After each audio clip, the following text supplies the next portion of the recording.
Hello, hello, hello, and welcome back to another episode of Politics in 5. I'm your host, Antonio Gibson, and my dear friends, I want to talk about something that unless you're an infant or been living under a rock for the past 6 to 7 months, you've had a conversation about, you've seen on television, or you've at least had a question about. That's the phrase, defund the police. I want to get into what does this phrase really mean, and why is it so misconstrued? All that and more starting now.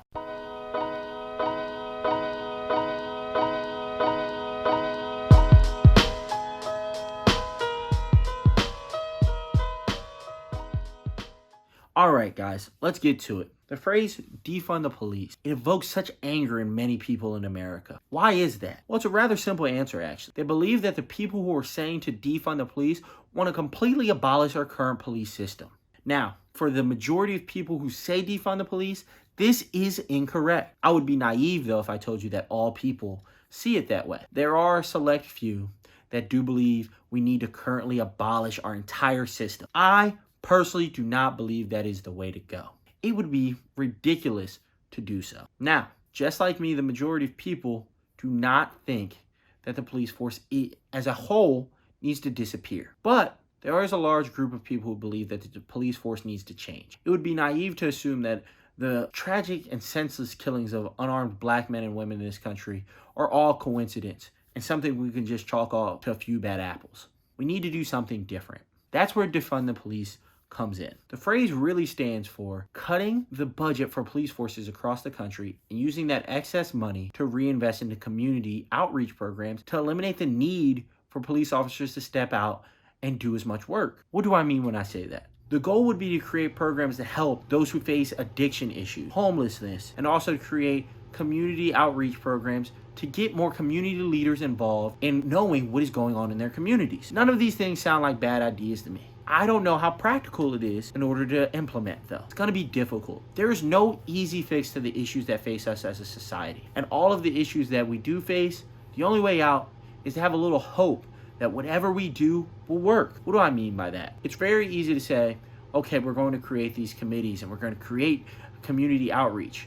But if there's no trust and hope between the communities and the people creating the programs, nothing will get done. Members of the community have to trust the police officers and the governmental officials who are put in place creating these programs. And those same police officers and government officials have to trust that the members of the community want their communities to be safe. Now, everybody is really on the same page, but we look at each other as the enemy far too often. That is a huge issue. Too many African American kids are raised to not trust the police. Now, I'm not here to say whether that is the correct or incorrect way to approach it. The only way you'd be able to know if that's the correct way to approach things is if you were living in their shoes. And unfortunately, none of us are. So we have to assume that the outreach between the police force and these communities isn't getting the job done.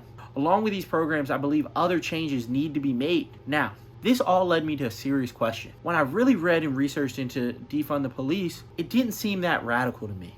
We defund education every year. By that I mean we cut budgets, we cut salaries. Children aren't able to get new books. For the public schools, we all pay taxes for. Nobody seems to put up such a big argument as we do with defund the police. Why is that? Well, it seems that Democratic Party has a big issue on their hands. They're unable to properly convey the points that they're trying to make and come up with marketing plans to make it okay to the average everyday person. See, you and I, we only hear what we hear. Unless you're doing real research, you're not going to understand the policy through and through. It's up to our political figures to better approach the American people with the ideas they have on hand. And it seems like the Democratic Party is truly dropping the ball in that regard. If they want to start to get bills passed and to get the American people to trust that they have the best interest of all Americans in mind, they need to do a better job at expressing and marketing their ideas. The term defund the police has been turned and turned and turned.